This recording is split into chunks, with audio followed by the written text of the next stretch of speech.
Well, I don't really know how this podcast is going to go today, but I can guarantee one thing. What's that? It will not last anywhere near as long as San Remo. Well, Because if it did, that would be very terrible. I mean, San Remo does go on for years. It goes on and on. Yeah. Yes. But they usually make a good decision at the end of it. So Yeah. sorry, they often make a good decision at the end of it. So it's not a dreadful thing. As Eurovision things go. Yes. Right. But this is definitely not a Eurovision podcast. Not today, it's not. Not today, no. It will be becoming that in the near future. Yes. More news of that later. Yes, There's a hook to reel you in, yes. There's a promise of what's to come. Good God. Yes. We're not going anywhere, though. It's just... We're flipping the format for a month. Flipping the format. Whilst the biggest song contest this side of the American Song Contest is going on. Remember that, guys and gals? No. It's like the Eurovision Dance Contest. One of the things that happened once. No, it happened. Only I think once. 3 times it happened. Did it? Bollocks. I think it's at least twice. At least twice it happened. Well, it was only shown in the UK once. Oh no! I think I had both of them on DVD somewhere. No. I'm not having that. Right. Anyway, we're not doing any of those. This is Albumble. Hello. The podcast where we review the songs. She's still Anne, and I'm still No, I not. haven't finished the tagline yet. Oh, sorry. Oh, this God. is so unprofessional. Yeah, that's me. This is not Moldova, you know. Have you not met me? This is Albumble, where we review the songs we didn't review the first time Albums. round. Where we review the albums. Well, we didn't get. It's not. Fuck off.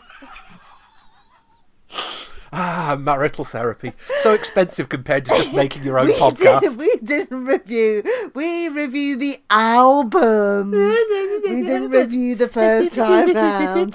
I'm Anne. He's not. And we're back to reviewing albums. Woo! Which is probably why I didn't say albums in the first place. So we went away. Do you want to know how long it's been since we last did an album? How long has it been? This is episode 16. Yeah. And our last album was A Song for Euro Trash It Podcast 11. Yes. So we've done 4 EPs on the bounce. So we it's been a bit busy. Oh yeah, we have. Yeah. We changed it up. Yeah. People keep wanting me to go and do work, which is most uncharitable of them. So yes. So we went away and reviewed. Which album were we looking at? This time, yes, we were listening to Smart, the debut album by Britpop pioneers Sleeper. Yes. And you'll be finding out what we thought of that very soon. Yes. Do we have any catch-ups from previous things? Right, if I go through them, you can tell me yay or nay. Yeah. Pulp? I don't think so. Dan? Well, that's your territory, really. Oh, okay. Not that I'm aware of. He did do a signing session at a record shop in Overijse. Oh, right, nice. Which prompted the question from me, where's there a record shop in Overijse? Well, apparently it's open 2 days a week most weeks. Oh. Yeah. So I don't know whether there's a thing in Belgium regarding commercial property that means they can have lower rates if they're just open a couple of days a week. But there are people who seem to be able to run shops as a side hustle in Belgium, which it must be some quirk of the tax system. Okay. I'll have to ask a Belgium. There's Usons. No, I don't think so. Dan Lassac and Scroobius Pip.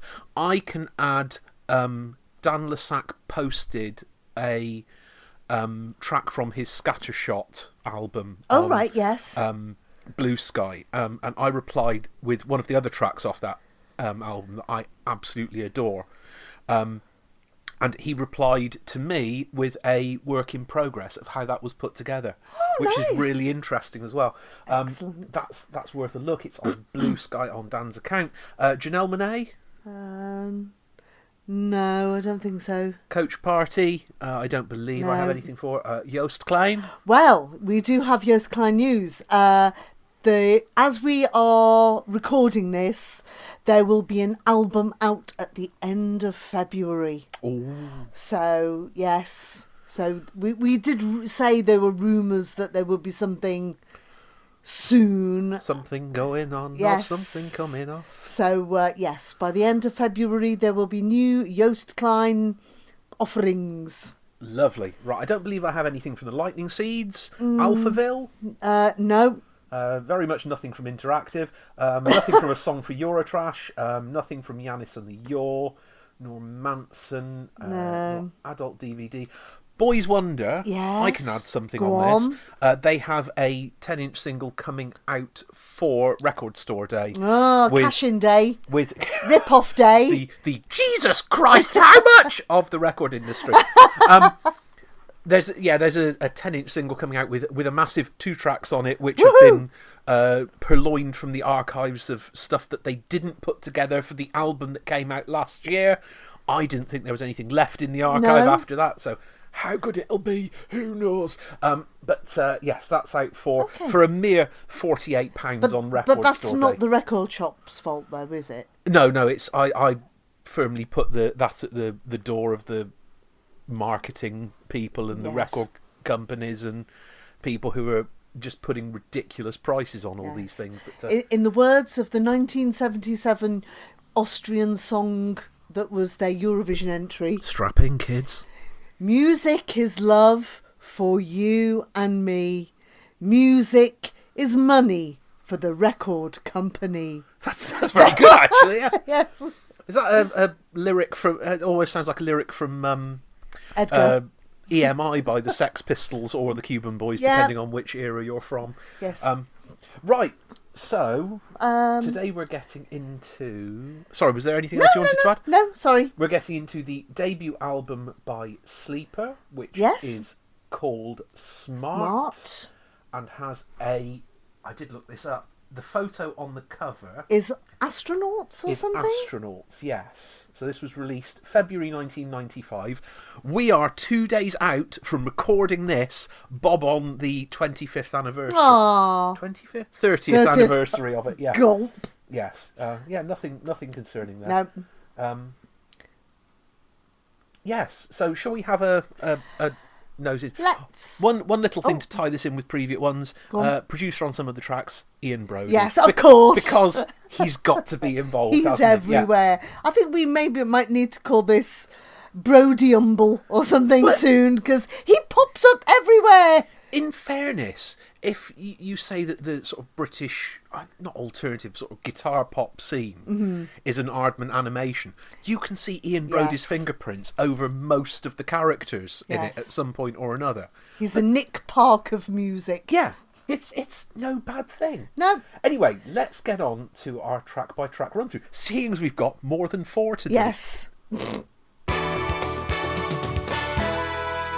Right, we've got a whole album to get through this time, so I'm introducing a new rule, which is a maximum of 5 words about each track. I can't do that. I can't do that. Yeah, you go, that's 4 words. What's your... Yikes!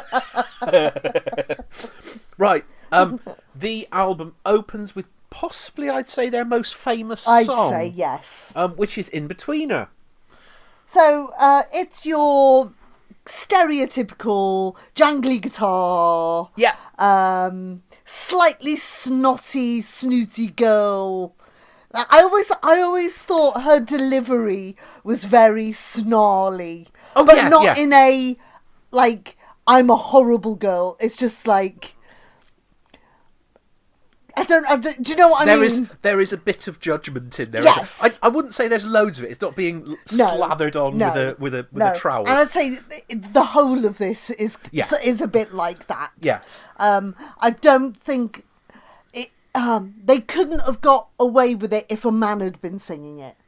Okay. I think because it's a girl. Yeah. I think they can get away with a slightly different point of view. Yeah. Of things. I do like in this song, I've always liked the bit where in the chorus where they do some spilling tea on fashion and art. Yeah. Like, she's not very, saying that they're not very clever because he studies fashion and she studies art. There's a bit of kind of you know, kind of like the art set people who seem to be quite, you know, the young British artists kind of thing. Yeah, they're good at art, but actually they might not be very clever, which, you know, may be true. Different forms of intelligence. Yes. What did you think? I hadn't twigged that this song probably gave the album its title.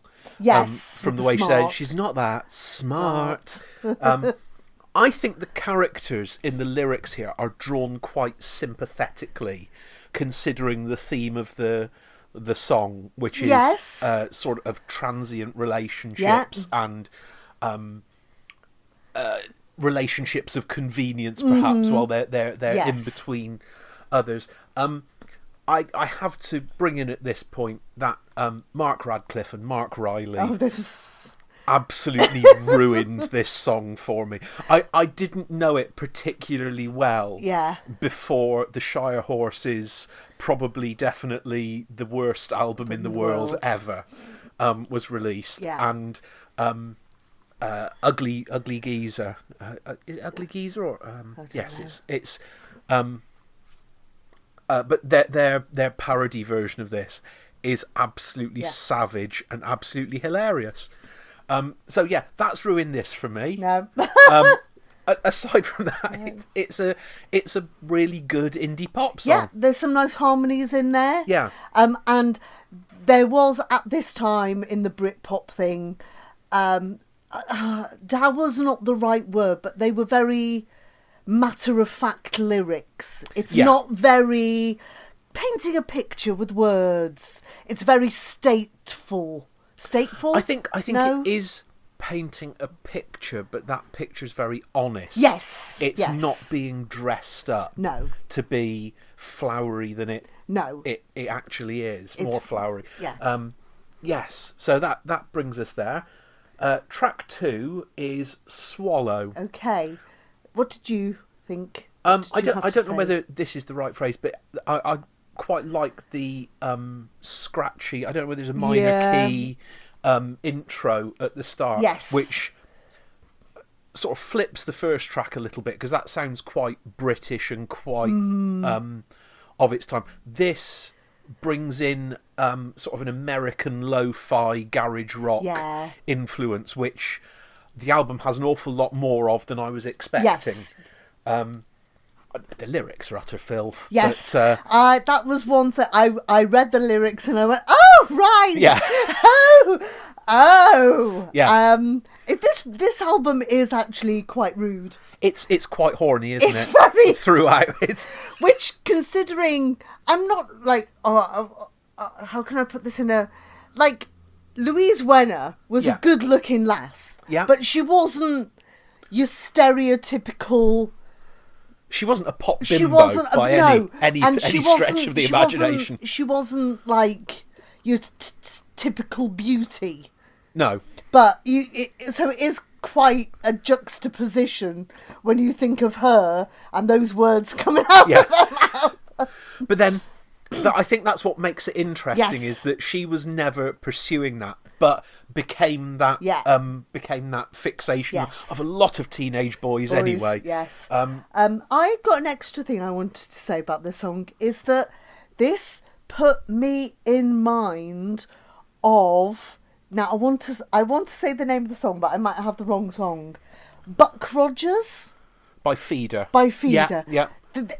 It obviously that's after this, isn't it? It is, yes. It would have been. Yeah. So it just has that same... it's almost, I would say, the same kind of key and opening. That one. Yeah, I think we're gonna No, it's not that one. He's got a CD player. Yes, is that that's one? Buck Oh, Rogers, right, okay. That's 2001, apparently. Oh, right, okay. So. Yes. So it felt very familiar, and then I think I worked out that's why. Yeah. So if Feeder gets sued now, it's all your fault. Yes. Go on, Louise. Track 3 is Delicious. Yes. I wrote another teenage song of relationships, or rather, out and out lust in this case. Yes, more kind of lustiness. Yeah. I'm She doesn't. I don't think she actually says what she finds delicious, but I can imagine. Yeah, I think we can work that out. Yeah, sexually provocative lyrics. I quite like the raw rhyme. I like the jangly guitar riff at the start. And I thought the way that she says delicious is possibly the most 90s thing I've ever heard. That's absolutely fair. So, yes. One thing that came to me while I was listening to this is, listening to this album so far, everything has been about relationships and interactions with other people. Yeah. Which is really jarring with how modern pop music is all about me. Yes.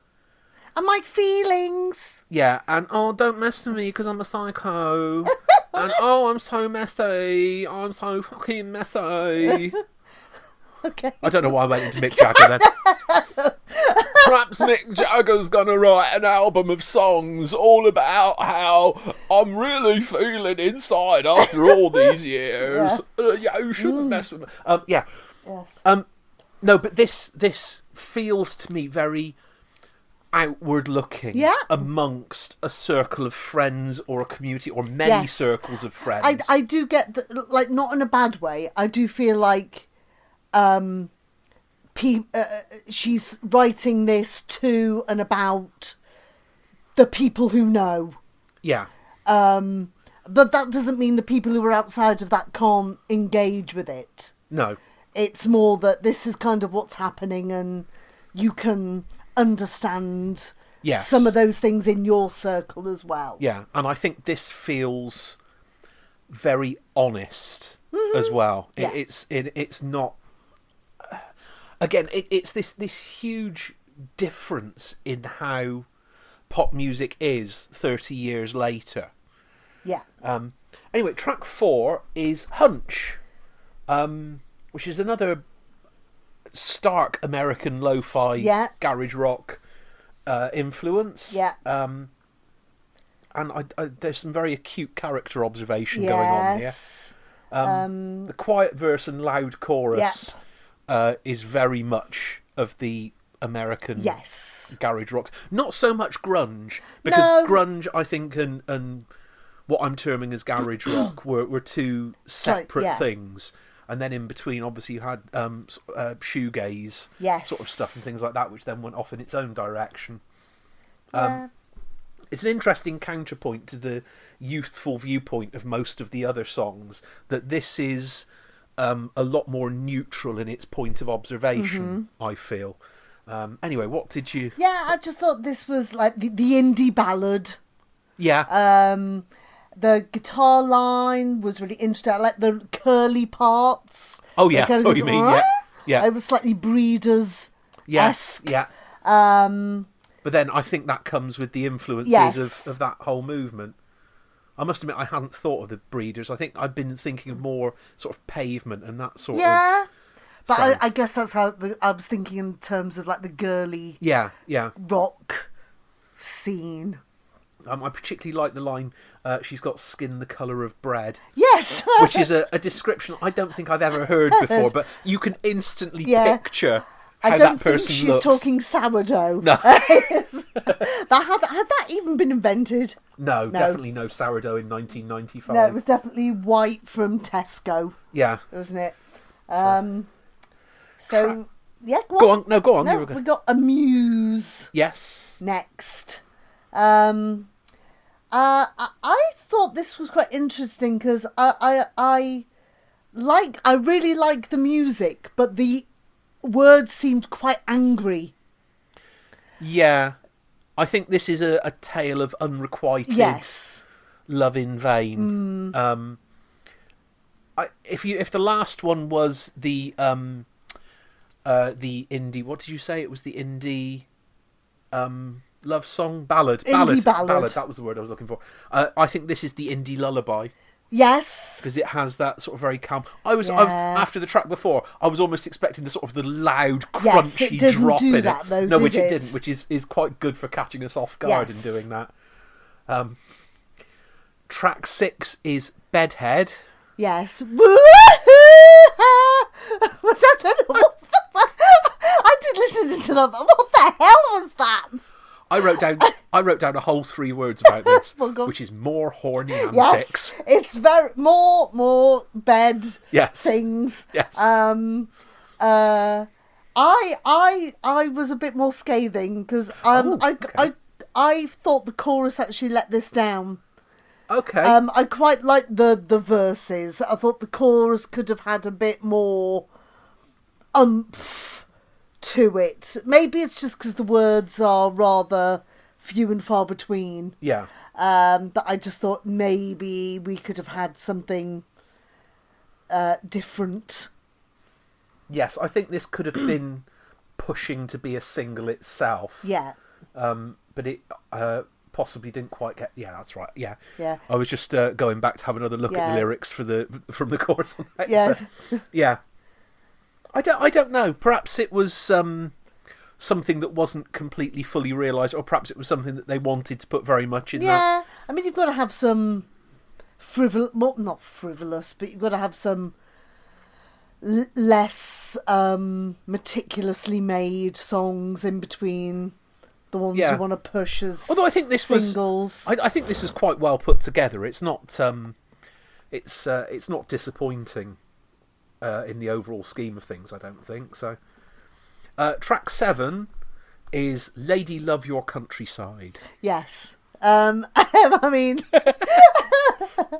I wonder what countryside they're talking about there, darling. Yeah. I said this felt very ladette. Oh, God, that's good, yes, yes. If this felt another one, I was like, this has got 90s... You know exactly who we're talking about here. I don't think ladette was a thing at this point. No, I don't think that came along for it feels like another 18 months or perhaps a couple of years. Because that to me is very much Zoe Ball and Sarah Cox. Yes. But the seeds were sown to think about countryside. This feels to me as an anthem for a self-destructive teenage relationship, and I think it does feel a little like it's missing a chorus because it's a little bit wandering. I know there are plenty of songs that go like that. For me, it didn't quite stack up. Yes. I mean, I don't see them doing this live and everybody there will be people who sing along with every word, obviously. It does feel like with a title like that, it does feel like somebody's come up with a fabulous double entendre title and have tried to format a song round it. Okay, track 8 is Vegas, which like Hunch I thought was a good character observation. This brings a sing-along moment with the "He's Just So Loaded" refrain going on all the way around, particularly the second half of the song. Yes. Again, I personally thought that the verses here were more interesting than the chorus. I wouldn't disagree. And the nicest thing, and this is not being backhanded, I quite liked how the bass fiddled out at the very end. Yeah. That kind of almost giving it a live sort of feel. Yeah, I know what you mean. Yeah. To the song. I did wonder whether this was based on anybody in particular, because it does feel like a story. This song is about a person who's whether it's a wish. I don't know whether it's a specific person or it does feel to me quite like a caricature. Yeah. It's something that's being drawn of a subject and then being exaggerated to a huge extent. But it sort of feels as though Steve Lamacq said, I can never remember who he said this about, but there was a band that he went to see. He said, they're great, they do pop song, bang, pop song, bang, pop song, bang, slow one, pop song, bang, pop song. And this album is going a bit in that rhythm, because this is a more sort of relaxed, chilled out vibe after 3 sort of more upfront songs. Track 9 is The Poor Flying Man. Yes. Now, I found this song possibly the low point. Okay. I don't know what it was about this song. I did not click with this song at all. I felt the verses were a little too... because it has a slightly different register to the chorus. And I felt that it just didn't hit. The chorus, though... Yeah. I think maybe they were trying to go for too much of a difference. Kind of like, you know, you were saying about the little verses and then the big chorus and that. They were trying to do something else there. And it did, for me, it didn't quite work. However, what I did find interesting was that this song was quite high in Louise's register. And that was a part of her voice I don't think I'd really heard before. Because I'll be honest with you, I never really judged her much as a very good singer. The day, because most of her songs were very talky, and she seemed to have that voice on all the time, and that. And in this song was probably the one where I went, she could actually do other stuff. And maybe I was a little bit angry. But I don't know. Maybe I was a bit like, Why? We could have had more variety. Yes, we could have had more, you know, or maybe some people decided you can't release this as a song. People want the sassy stuff. Yeah. I thought this started out as sort of feeling like another character observation, and then became more cryptic as it went on through.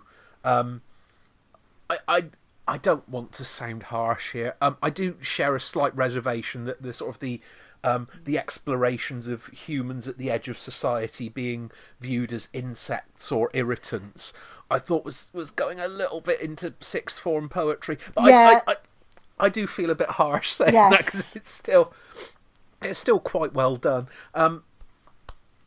Obviously this is more sort of lo-fi sounding, garage rock influence again. Track 10 is Alice in Vain, which is I think the most introspective song that we have on the album. Again, another character study of a girl struggling with what we would now term as mental health and bullying. I'm not sure that in the 90s anybody was much thinking about this sort of thing in songs. And I think this is surprisingly forward-looking and has aged really well. Yeah, I personally found it a little bit too repetitive. Yeah. I think this song stands out because in a lot of the other songs, it has been very free-flowing. It's been, you know... there's not been a lot of repetition. And then you get this song which goes Alice, Alice, Alice, and Vain, Vain, and you just think, oh, could they... It does feel as though this song sets the scene but doesn't deliver us a resolution. Yes. I think if there had been other songs like this, or other songs in this frame of mind, it might have bedded in a little bit more. Yeah. Because the subject matter and the delivery and the song formation doesn't quite fit with everything else. Especially when you've had some of the dirt, the filth, and then you have this, it does feel a little jarring. Yeah. Some might say, if that was on a modern album, that would be on purpose. Yeah. I'm jarring this to give you something different to think about. Yeah. But possibly in the Britpop kind of sphere, that would have been overlooked. Yes. I think to lump this album in with Britpop is possibly doing them quite a disservice. Yes. Because this was something I'd been getting to as we've been going through this. To be honest, as soon as In-Betweener is off the front of the album, yeah, it does feel like we're listening to a quite different set of songs. Yes. Anyway, track 11 is Twisted. La la la la. Of all the things I expected from this album, Louise Wenner adopting sort of Bob Dylan style vocal characteristics wasn't really one of them. I thought the vocal processing that was going on in this so 90s was a bit unnecessary. It was very exactly, and that was what made it so 90s. Yeah, there was no need for it. No, and it sounded terrible. Especially when musically, what's going on, I think is more interesting. It is quite a catchy song. Yeah. Again, it is another song that is like straight out of the 90s. Yeah. I found this song a bit of a twin sister to Delicious. Right, okay, in the kind of one word chorus kind of thing. Just very 90s, very I don't want to say bubblegum, but it is a very straightforward pop song. Yeah.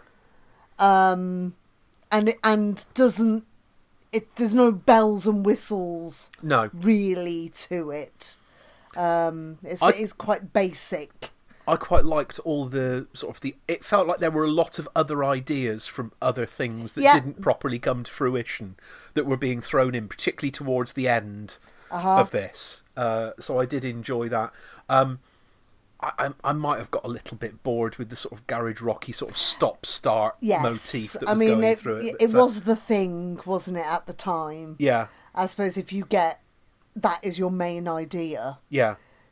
It's sometimes hard to get away from that, especially if you've got... I know Louise did most of the songwriting. Yes. Didn't she? But whether people have got ideas of, here's a good bass line. Yeah. And then we can juxtapose that with what's his name on drums has got a good drum line. You get fixated on that, putting bits together. Yeah. Either because they go together or because they do not go together in some cases. Yeah. Yeah, there's definitely been an effort made to make things sound jarring in some places, hasn't there? So, and then also that brings in, like I said a bit earlier on, the feeling that when things don't have a jarring part to them, they're a little surprising as well, which is quite entertaining. Track 12 is Pyrotechnician. Yes. Can I just read you what I thought about this? Because I think you might appreciate this. Okay, go on then. Lyrically, this is Mae Muller's I Wrote a Song, but written by somebody who knows how to write a song. Not Alexander Rybak. Yes, this is solid and rousing. And... Yes, I loved the beginning of this where she goes, "I like to burn stuff." That's so unhinged. And I kind of wish I can understand why this is where it is, but what I would have loved that to have been earlier on. Just like to be the opening line of the album. Yes. It's quite samey. Yeah. But in not a bad way. It's got a nice talky number. It's got a nice refrain. It is actually quite interesting to listen to. Yes.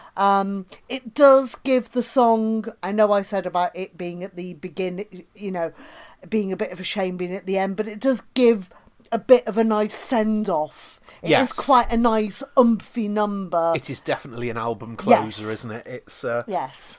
And again, we're back on the subject of toxic teenagers or sort of early 20-something relationships. Yes. I thought the viewpoint on this was very stoic, and it didn't feel judgmental to me. Which, in these sorts of things, it's quite easy to set about forming a depiction of a victim and an aggressor. Whereas this was, we are mutually destroying each other. It is called pyrotechnician. Yes, yeah. What is it? Pyrotechnician. Pyrotechnician, yeah. So it's about being burnt. It's about making mistakes. It's about effing up. Yeah.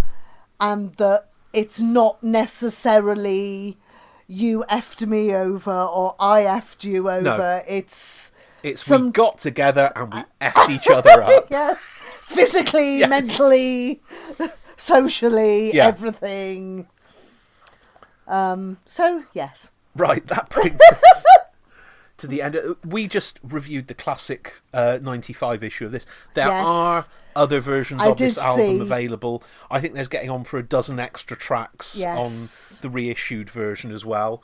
So if you want to explore if you want to explore further, there's plenty more out there to be getting into. So we find ourselves in a situation where I'm now trying to remember what I expected of this album before I began. And I genuinely have no idea. Right, okay. Did you enjoy it, though? I think so. Yes. I wouldn't say it's family listening. No. But it's... Although I think you probably could, and it would go over a lot of people's heads. Yeah, I think especially you're if you're not listening very carefully to the lyrics. Yeah.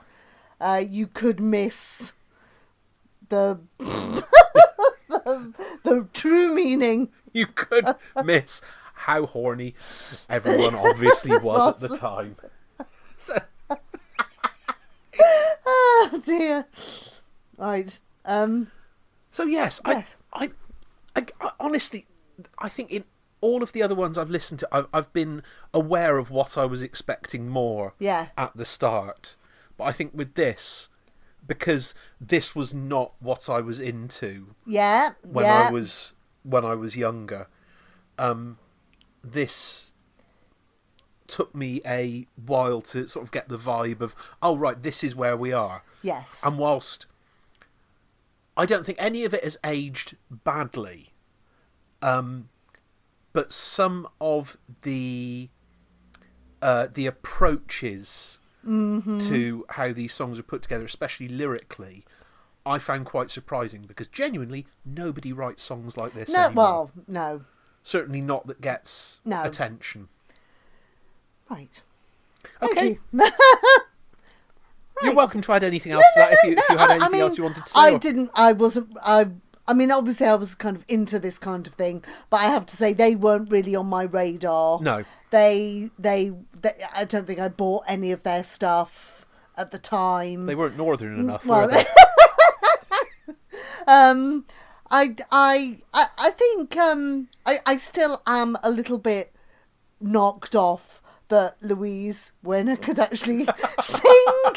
No, I don't mean it like that. Like, she could sing more than she was seemingly allowed to. Yeah. Or maybe she wasn't, I don't know, maybe because she wrote them, maybe she was comfortable doing that kind of thing and then only did certain songs. I don't know. I suspect to an extent she'd found the character that she was comfortable playing as part of that band. Mm-hmm. So perhaps that's where she'd found herself. Where that went. Right. Where are we going next? Right, so we're going from a 30th anniversary. Oh, God. To a 40th anniversary. 1985. Yeah, well, you actually scared me last time when you talked about an anniversary, because I was going to go, you're not choosing the same one I was going to. Oh, okay. But then I thought you would not choose this. I'm trying to work out what albums were released in 1985. Well, this was released almost exactly this point of recording. Right, okay. 40 years ago. Okay. And this has the unexpected tagline of being their only number one. What, number one album? Ever. Number one... Anything. Anything. Right, okay. While the band were alive. Okay. Any ideas? It's extremely predictable. Hold on a minute. Let's have an aid memoir. It's not home. Live. It's not live Googling. It's live. It's live charts. Can you guess off of the list? Well, I was thinking if I go to the album chart for go away pop-ups. Do you think in 40 years' time people are going to be talking about Gracie something or other and Lola something or other and all of the something X something else and foot. You might want to do it a bit after that because obviously it might have been. No, I'm not quite that late.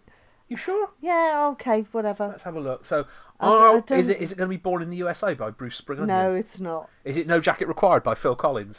No. Is it The Secret of Association by Paul Young? Disappointingly, not No Parley. Or it could be Mr. Bad Guy by Freddie Mercury. Not Belgium's Freddie Mercury. Voices from the Holy Land by the BBC Welsh Chorus. Fantastic. That sounds like an amazing album. Or Flaunt the Imperfection by China Crisis. Or Alf by Alison Moyet. Oh, no. No, okay. No. That's a good album, though. Bangs and Crashes by Go West. Is it The Age of Consent by Bronski Beat? No, but that would be... Beat boy. Was that that was the next album. One yeah. I was going to say. Is it Make It Big by Wham? Nope. As I said, I think you've gone too far there. Oh, okay. Hold on. So if I go back to March, March, I reckon. Let's have a little look-see. Is it My First Album by Lolly? Tears for Fears again, Meatloaf, The Smiths. Yes. Oh, okay. We're going to be looking at Mrs. Murder. Can I go and listen to Strange Ways instead? I really like Strange Ways. I know, but there's no point in doing that because the whole point of the podcast is we listen to stuff we know you haven't listened to. Okay. I know you know this album vaguely. Yes. But, so Mrs. Murder was the only number one the band ever had whilst they were still alive as a band. Yes, okay. Number one for 1 week. Yeah, just the one. Yeah. So that's what we're going to listen to. You can find that on most streaming platforms, or from the CD that's up there, or the CD that's probably in the somewhere. Okay. And I think Morris has put it on Truth Social now, hasn't he? Yes. Yes, there are other members of the band available. So join us next time for a deep, in-depth discussion of Mike Joyce and Andy Rourke. That's the end of that. If you want to know what's going on, find us at albumble. We're on Twitter for now-ish. You can search for albumble on your podcast place of choice. Yeah. We're on your favourite podcast place of choice and your not so favourite podcast place of choice. I think what you're trying to do is, hey guys, don't forget to like, share and subscribe. Yes, and push notifications or something. Push notifications? I don't even know. People say that on podcasts and I have no idea what they're talking about. I think push notifications are those irritating things that pop up on your phone. Oh, and you are think, they? How the fuck did I get subscribed to that? I don't want to read this. No, I don't know what to... Why are GB News sending me messages? I blocked them. Anyway, so if you like us, give us tell us what you think. Yeah. Tell us if you like Sleeper. Yeah. And yeah. Okay. Right. Now, before we go, we'll just also let you know that there will be a bit of format flipping going on. Yes. In a few episodes' time, as we take a while off from looking at albums to spend our time looking at Eurovision songs. Yes. Which are coming thick and fast at the moment. More one than the other. Yes. Eurovision songs, they're coming thick. Yes. And we can... those will be happening in a couple of episodes' time with our annual Shite or Alright review of every song, every bloody song that's involved in this year's Eurovision. There are 37. 37. There were 38, but then Moldova decided halfway through their selection process to withdraw. Oh, okay. Oh, that's a shame. Yes. Moldova occasionally do things that are more interesting. And I think they got to the point where they had all the auditions and thought they're all shit. Oh. Was it that bad? It wasn't that bad, but it wasn't that good either. Okay. So they cut their losses. If you're interested in wondering what that sounds like before we actually get there, we've been doing those for a while, and episodes are available. Yes, on ESC Armchair, blog.blogspot.co.uk, I think.